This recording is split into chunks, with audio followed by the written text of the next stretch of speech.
on the morning that I sold out a stadium in Mumbai in 18 minutes, and I was in London in a hotel looking to film my Netflix special that night.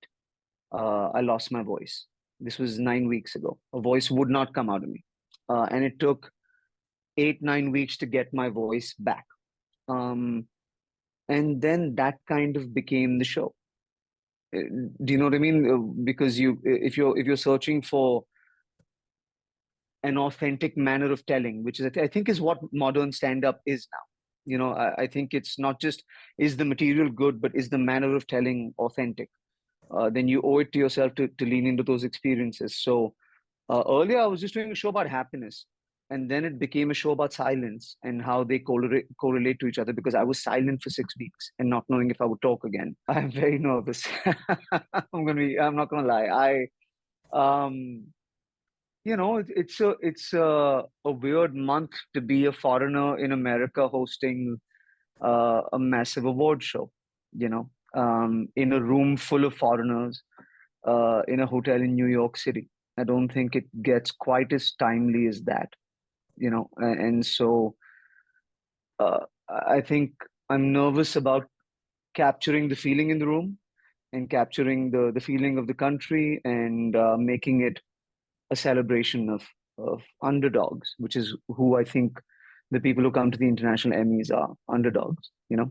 The It was literally insane. I did not expect to win because the weird thing with the comedy category is, and I think as opposed to any other category, a guy with a mic and really no budget, and landing as a show had like no set. It had very little lighting. There was sand on the floor. It was very basic. Can get nominated with the Dairy Girls, which costs millions of pounds per episode, or Call My Agent, which gets massive global behemoth shows. So it is kind of equalizing uh, in that sense because comedy is comedy and laughter is laughter. And unlike the Emmys, the international Emmys don't draw differences between those two things. They're just like, no, they're both comedies, um, which gives someone like me a chance to punch above my weight a little bit and be in the room with serious contenders. I think comedy kind of turned a corner 5, 6 years ago. I started coming to America to kind of just learn how to be good at stand up in 2015, 16, right? After just sort of a 9 year stint in movies in India. And you still at that point had to kind of pander to the local version of you that Americans understood, you know? So it was a lot of like, here's the 5 things they know about India and do jokes about those 5 things, right? So doctors, blah, blah, blah, blah, blah, et cetera, et cetera.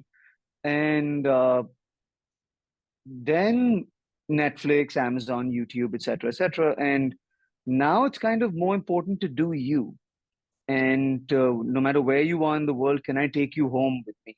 Not literally, but can I, like a Chappelle takes you to Ohio, and I've never been.